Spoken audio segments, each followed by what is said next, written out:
Ó, vamos ver aqui.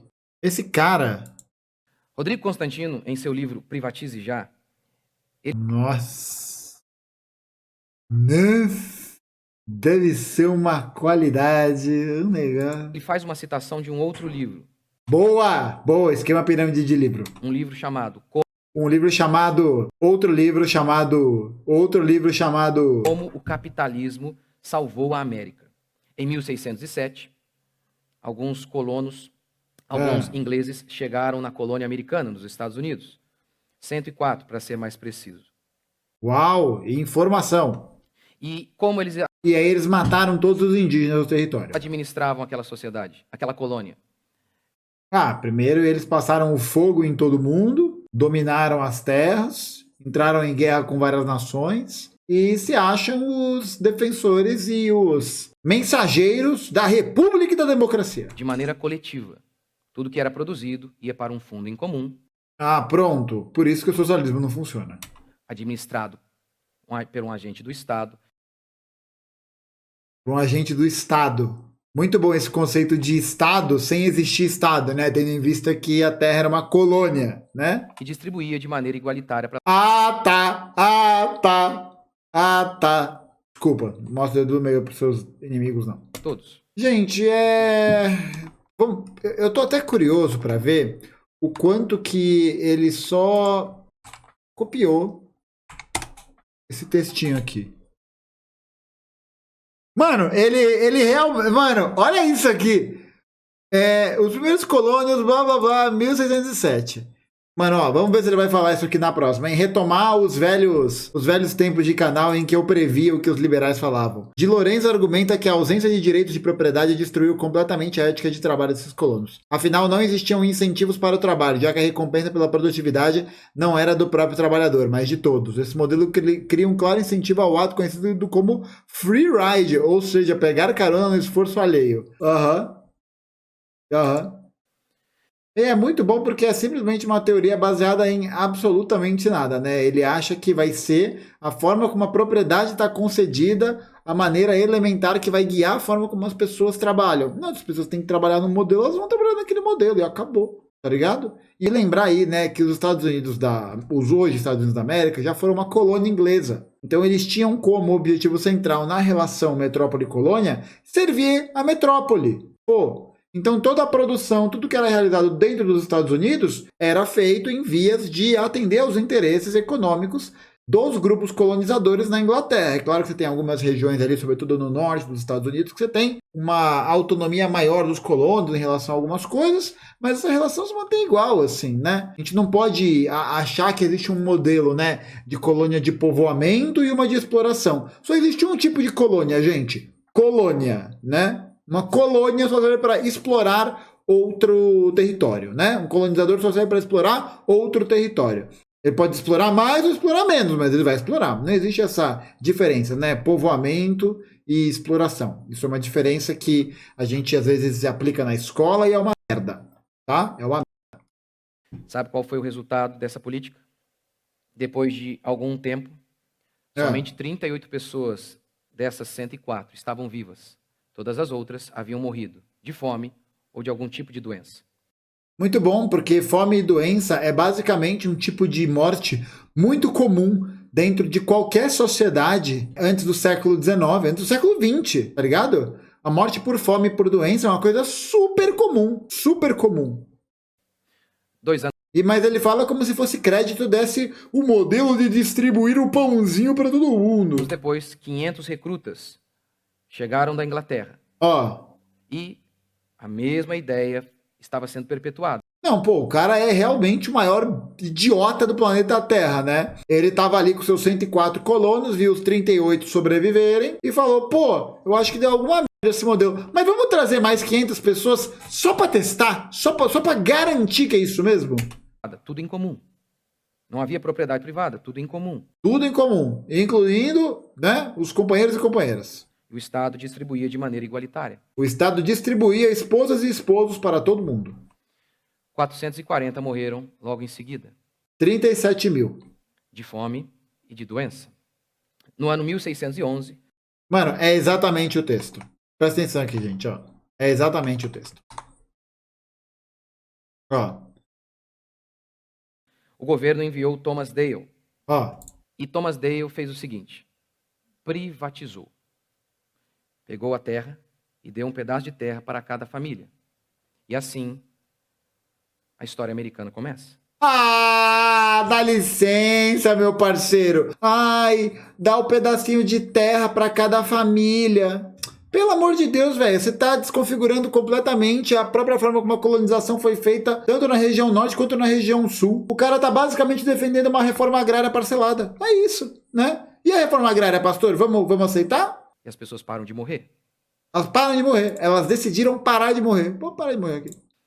Você, E, gente, assim, essa ideia central que se vende sobre a colonização dos Estados Unidos, como a colonização dos pequenos produtores, das pequenas propriedades privadas, é uma parte considerável dessa mitologia que existe em torno do processo colonizador e que explica o sucesso dos Estados Unidos, né? Não tem nada a ver com o processo de dizimação dos indígenas que eles realizam, não tem nada a ver com o fato de que eles vão receber apoio da França na sua guerra de independência, que eles vão exercer políticas de expansão econômica dos seus interesses na América Central, no Caribe, que eles vão comprar territórios, que eles vão destruir as civilizações indígenas que existiam no território da América do Norte, a exploração do ouro. Não. você foi É porque eles eram pequenos produtores e eles tinham fé. ensinado apenas pela escola, seja ela particular, evangélica, não importa. Não importa. Pode A escola mentiu para você. ter uma inscrição lá de cristã. São esquerdistas. São esquerdistas. Tem que até tomar uma água para descer essa merda que ele falou agora, né? Você deve ter aprendido desde pequeno a dizer que privatizar algo é ruim. Isso aí na aula da Tia Amélia, lá na primeira série, eu lembro. Era. Não, tabuada foi na segunda. Era caligrafia. Aí a gente treinava ali a caligrafia, né? O P maiúsculo, cursivo, o R minúsculo, o I minúsculo e terminava. Privatizar é ruim.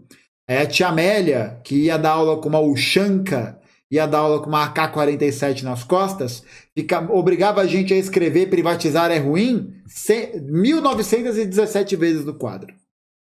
É verdade. Gente, estou falando sério. É, exatamente. A gente escrevia Estado. Estado. Eu lembro que eu era garoto e eu não sabia por quê, mas eu repetia. Privatizar é ruim. Eu era a professora. Por quê? Não privatizar sei. É ruim. Ei, privatizar é ruim. Caralho, velho, você tá maluco. Isso aí é muito vibes vilão da Marvel. É uma vibe meio Alex, não o Turner, o Alex do Laranja Mecânica e o Loki, né? Tem um negócio assim, uma coisa meio... Uma vibe Chaotic Evil. Não tem? Uma vibe Chaotic Evil? Vilão que fica assim. Olha isso, parça, tá maluco. Assim. Uma pessoa dessa não pode ser bacana.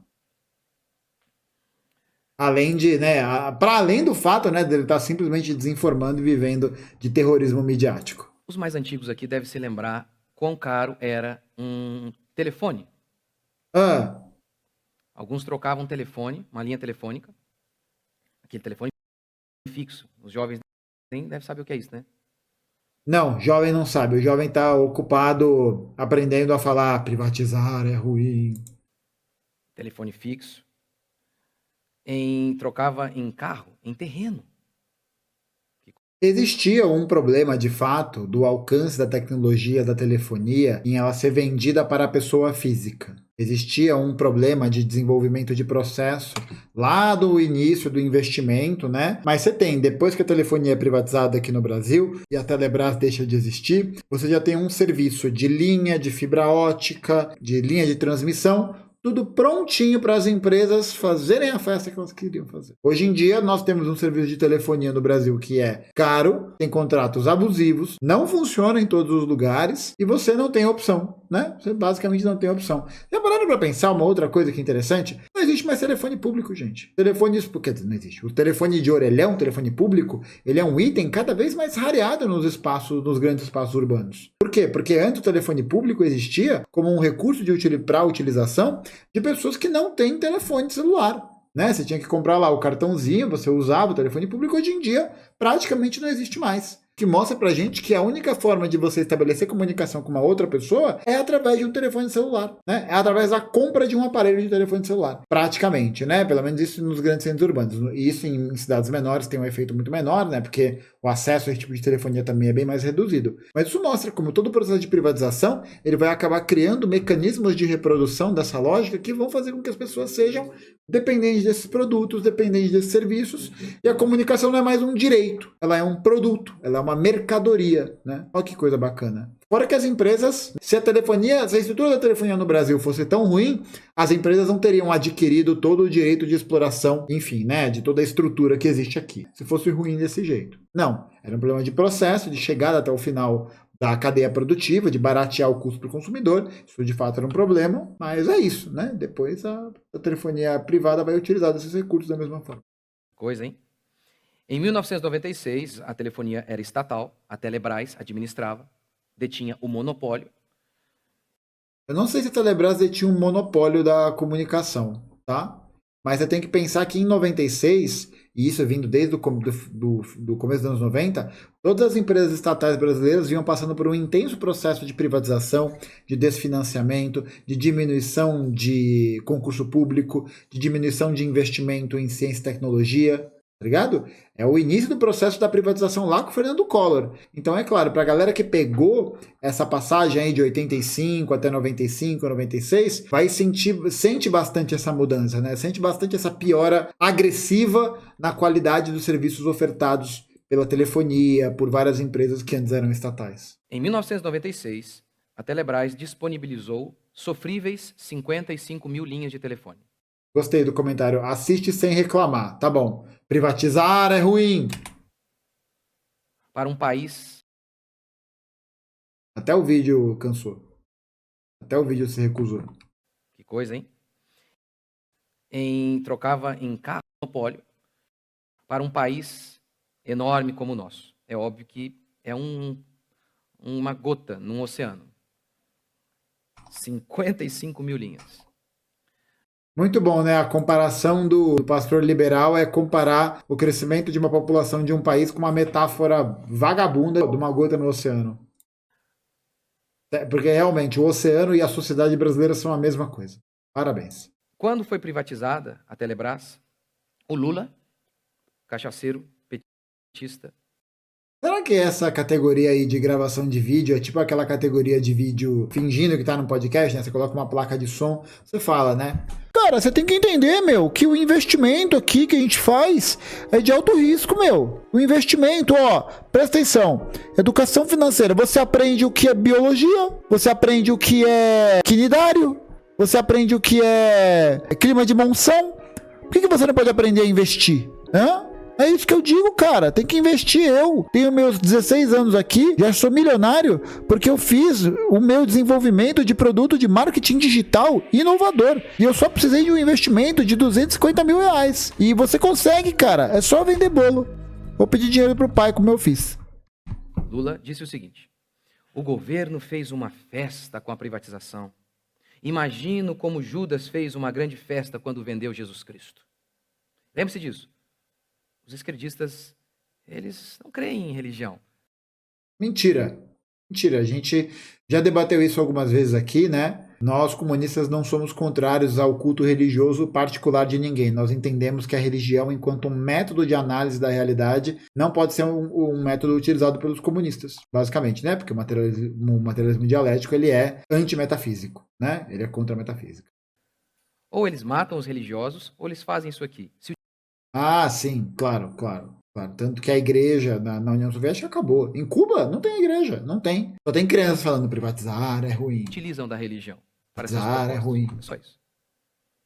Não, você tem que decidir, meu cara pálida. Ou você mata todos os religiosos, ou você utiliza para seus propósitos. Mas como que você vai utilizar a religião para seus propósitos se a própria ideia do que ele está falando é do ateísmo no socialismo?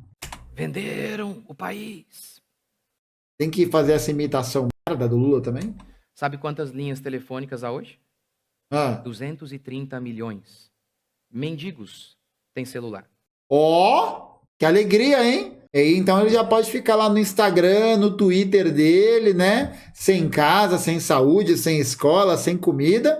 Mas ó, o cara tem celular. E fora, né, gente? Eu acho que eu não preciso nem relatar o quão mentiroso é esse relato, né? Ah, não quer dizer que uma pessoa que não esteja em situação de rua não tem um telefone celular, né? Não é isso. Mas ele fala que é uma benesse, né? Até o mendigo tem celular. Uma coisa boa. No capitalismo, até o mendigo tem celular. Encontre o erro dessa frase. Até o mendigo tem celular. Sim, o mendigo ali da esquina tem, ele só não mostra pra você. Tem. Opa! Todo mundo tem. Todo mundo tem. Menos no socialismo. Imagine se você fizesse isso na educação, na saúde. Dá um celular pro mendigo? O mesmo aconteceria, porque é simples. Imagine que você tem um monopólio aqui de fazer... Porque é simples, imagine que você tem um monopólio. As pessoas não entendem qual que é a dimensão do que significa uma empresa ou uma organização ter um monopólio de alguma coisa. Elas não entendem qual que é a dimensão quantitativa, qualitativa desse processo. Pão. Você tem um monopólio, todo mundo é obrigado a comprar o seu pão. Gente, sério, E pagam para você de maneira antecipada. Você acha que há um estímulo para que você produza? quê? Será que eles sabem que para fazer pão precisa de trigo? Só tem também um fornecedor de trigo? Mas agora imagina, né, se esse trabalho fosse racionalmente dividido e pensado uma estrutura de um país que poderia, em um lugar, plantar o trigo, em outro, fazer o desenvolvimento de químicos para ajudar na preservação do produto, em outro lugar, uma fábrica de processamento, em outro lugar, uma loja, várias logísticas de distribuição. Imagina se a gente tivesse uma economia planificada para poder fazer esse tipo de coisa? Que horror! Que você corte os custos e desenvolva tecnologicamente? Você acha que Tá. Não, é verdade. É cortando custo que se desenvolve tecnologia. Sim.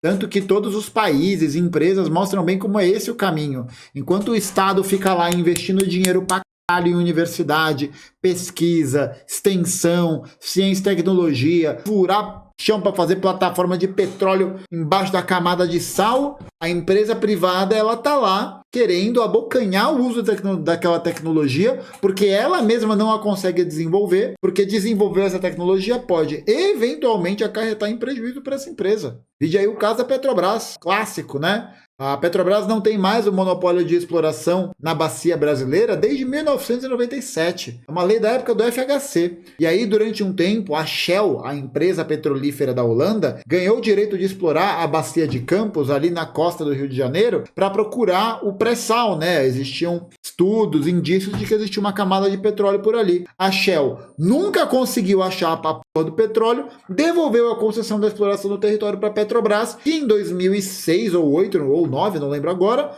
encontrou o petróleo. Olha só que coisa, né? Uma empresa estatal brasileira, mista ainda, né? Ela não é nem 100% estatal. Tá doido. não há de estímulo nenhum? Não. Por isso que o Estado, como disse Milton Friedman, Nossa. ele é um incompetente contumaz. Se você colocar o Estado para administrar o deserto do Saara, em 5 anos faltará areia. Você vê, gente, que toda pessoa, né, liberal, conservadora, que se esconde nesse discursinho aí meio codorna do Rodrigo Constantino, sempre tem essas idealizações de processos históricos, de situações sociais, de situações materiais, a partir do lindo mundo da imaginação. Eu me sinto no lindo mundo da imaginação do liberal aqui. Xuxa no Mundo da Imaginação é um programa privatizado. É só isso que eu imagino quando eu vejo um liberal falar esse tipo de groselha. Ele não tem estímulos, mas você põe a concorrência, tudo começa a mudar. Tudo começa a mudar. As crianças começam a fazer assim: privatizar é. Privatizar? Quando a concorrência chega, a criança ela tem uma epifania. Ela passa pelo estágio de privatizar não é ruim. Privatizar é muito ruim. Se ele não desenvolver um produto mais barato, o concorrente dele vai desenvolver e vai quebrá-lo. Os caras acham que a gente está no capitalismo do século XVII, igual o Roncalha fala. É exatamente isso. É por isso, então, por conta da concorrência, que você vai tendo coisas mais baratas e até os pobres começam a ter coisas que antes eram só do mundo dos ricos. Ah, legal, e eles continuam sendo pobres, né? Por que será? Você nunca viu a concorrência funcionar até no relacionamento? Hein? Esse daí é não, esse daí segue os ensinamentos. Esse daí segue os ensinamentos da fidelidade cristã do casamento. Meteu essa. Não, tá lá sua mulher meio assim e tal. Aí chega uma enviada do diabo lá, uma Jezabel lá. Uma enviada do diabo. Não, é machismo puro, moralismo puro, né? Não, pô, claro. Mas se chega um homem enviado do diabo e a mulher se sente atraída, não, aí não tem nem discussão. Não tem nem discussão. Dá em cima do seu marido. Que isso? Você já entra na academia, não é? Se fosse o marido vendo isso, provavelmente o marido bateria na mulher. Que é isso que acontece, né? Essa dinâmica concorrencial de rivalidade feminina, né? E que uma pessoa como essa sustenta e reforça. E se fosse um homem bonito, uma mulher bonita dando em cima da mulher do cara, e o cara visse e se deparasse com isso, provavelmente, né, a gente teria alguma violência se reproduzindo a partir daí. É um poder, rapaz. É um negócio forte. Forte. A concorrência é maravilhoso. Você sabe por que a vaca não está em extinção? Ah, um clássico! Um clássico! A vaca tem dono, a baleia não tem. Perfeito! Perfeito e irrefutável! O que é de todo mundo não é de ninguém. Ai, acabou! Acabou! É por isso que a sua grama é bem cuidada e a da rua não é. Ah, tá! A grama aqui da minha casa, a grama da minha casa, peraí, só um segundo, gente, peraí.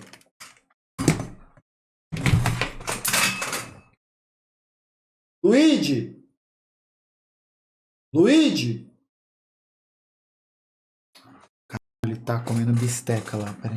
Bom, já acabou meu horário de autorização de falar com ele, então eu falo amanhã de manhã. Eu pergunto se tem alguma grama aqui. Não há estímulo para você cuidar da grama da rua, já visto que só você vai cuidar. Isso, exatamente. É exatamente assim que funciona, né? É uma boa aferição feita a partir de lugar nenhum, né? Muito bom. Eu gosto muito que o liberal, além de viver no lindo mundo da imaginação, também vive no lindo mundo das presunções, né? Então é muito bom porque eles saem presumindo coisa por aí, né? Sai presumindo. Não, você não vai cuidar, né? Não, isso nem não é teu. Fora que a própria lógica é bizarra, né? O cara fala que a vaca está salva da extinção porque ela é privatizada, porque ela tem dono. Não, meu querido, a vaca não está em extinção porque ela é um animal que serve à indústria alimentícia internacional. E os grupos econômicos dominantes que ganham dinheiro com esse tipo de prática, com esse tipo de economia, fazem com que haja, num país como o Brasil, por exemplo, mais cabeça de gado, eu não me refiro aqui a você, eu me refiro ao gado de espécime, né, falando mesmo, não metafórico, tem mais gado de espécime do que gente, tá ligado? Pô, tá maluco, pô. Não tem cabimento isso. E aí a baleia, ela passa a ser extinta, caçada, porque existe uma indústria de pesca ilegal, porque existe um mercado de consumo dos seus produtos, mas também porque existe um processo cada vez mais acelerado de degradação das condições ambientais causado pelo processo de não de desenvolvimento, mas de destruição do planeta pelo capitalismo, que faz com que várias espécies entrem em extinção. Várias espécies se tornem ameaçadas de extinção, tá ligado?